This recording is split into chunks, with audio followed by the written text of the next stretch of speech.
They told you it was a routine audit. They lied. It's 6:17 in the morning when your phone buzzes on the nightstand. Not your personal phone, the other one, the gray one your office issued 8 months ago that has never, not once, rung before 9 a.m. You stare at the ceiling for 1 second before you answer. Your supervisor's voice is flat and controlled in a way that tells you he has been awake for hours. Don't come through the main entrance today. Use the side door on Fletcher Street, and don't talk to anyone until you've spoken to me. He hangs up before you can ask a single question. You already know it's about the spreadsheet. 3 weeks ago, it started with nothing, a routine assignment, a mid-size holding company registered in Delaware. 4,000 rows of financial data sitting in your inbox on a Tuesday morning like every other Tuesday morning for the past 6 years of your career. You poured your coffee, you opened the file, you started from the top. By row 212, your coffee was cold and you hadn't noticed. The numbers weren't wrong. That was the problem. They were too right. Shell company transfers routed through Luxembourg, the Cayman Islands, and Singapore, each one landing just below the federal reporting threshold. Not by coincidence, by calculation. Someone had built this structure the way an architect builds a load-bearing wall, invisible from the outside, holding up everything on the inside. You flagged it internally. You told no one. And then you started pulling threads. 7 days later, you had 43 corporate documents, 11 countries, and 1 signature appearing on all of them. Not a person, a trust, registered in the British Virgin Islands under the name of a street that does not exist on any map.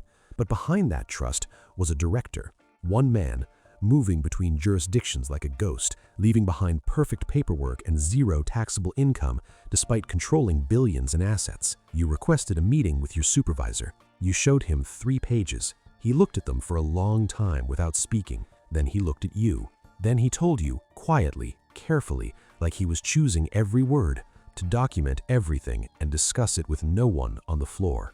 That night, you made copies on a personal drive and carried it home in your jacket pocket. That was the moment this stopped being a job. The next 11 weeks changed everything you thought you understood about how money works in this world. A forensic team came in. 2 people. No last names, no visible badges, brought from outside your regional office. They didn't explain who sent them.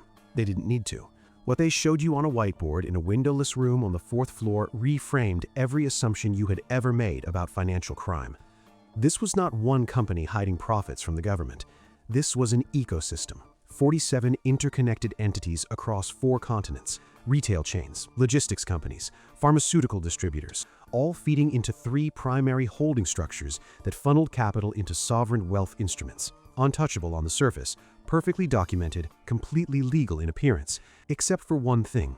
The income those businesses were generating was being systematically underreported before it ever reached a taxable account, reclassified, transferred, buried, year after year for over a decade.